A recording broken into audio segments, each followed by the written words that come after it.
Hello, welcome to Rough Cut Film Review. This is a review of Curse of Chucky. Chucky was at one time very big news in the UK. Chucky, the character, became the poster child for the video nasty at one point. There was a real-life murder where the murderer blamed Chucky and the films and how their sensibilities were corrupted and all this sort of thing. Don't really know what happened in the court case, but that's all gone very quiet, as has the Chucky franchise of films, but I suspect that's due more to do with a lack of creativity or perceived money-making possibilities rather than any actual court case. So apparently this follows on where the franchise left off, which according to IMDB was the Seed of Chucky, which I did not see, but you're perfectly okay to treat this as a standalone film. It throws in a couple of links to previous films and the canon and characters, etc. But you can watch this as a standalone film and you really aren't missing out on anything as far as I can tell. It's important to note actually that this fits within the existing canon. It isn't reinventing, like for example The Nightmare of Elm Street was a remake. This isn't doing that. This fits within the established canon. Brad Dourif is back as the malevolent doll Chucky, and his daughter in real life plays the wheelchair-bound protagonist in The Curse of Chucky. Camera work here is fairly typical for a shocker. Occasionally it's a little frustrating, but generally it's textbook slasher fare. The acting is kind of hokey and cheesy for the most part, but frankly that seems to be part of the charm. It seems to be somewhat deliberate. Plot-wise, for what there is, it's essentially a setup for a ghost house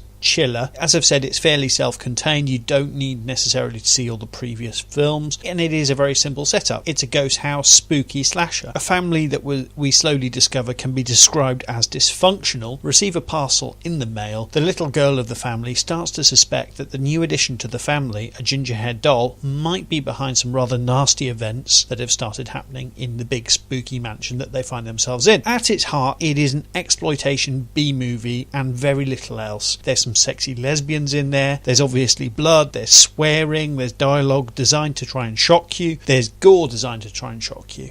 I really don't think I've seen all the Chucky films, and it's been a very long time since I saw any of them. However, I remember really being scared by Chucky. It really used to scare me, but this one is really rather unremarkable for me. It's a ginger doll killing largely archetypal characters in a spooky house and occasionally being foul-mouthed. If you think that sounds like a hoot, you'll probably have a good time with this. If you think it sounds kind of or completely stupid, then this film won't change your mind. And actually at times I felt myself starting to get a little bit cross with it, and then I had to say, come on Chris, you're watching a film about a murderous doll. Got no right to complain. That doesn't really make any sense, and that's sort of partly true and partly not really. You've got to hold a film to its own standards. Does this one offer anything new? Well, as I've said, I've not seen all of the old ones, so I don't really know. It ties up how Chucky came to be, although I'm pretty sure that this was addressed in previous iterations of the franchise. As a film going 2013, it doesn't really offer anything new as a film. Not really. It's not fantastic. Spoiler alert, I did wonder actually if the court case at the end was a direct response to the court case that had happened in, I think, the 1990s,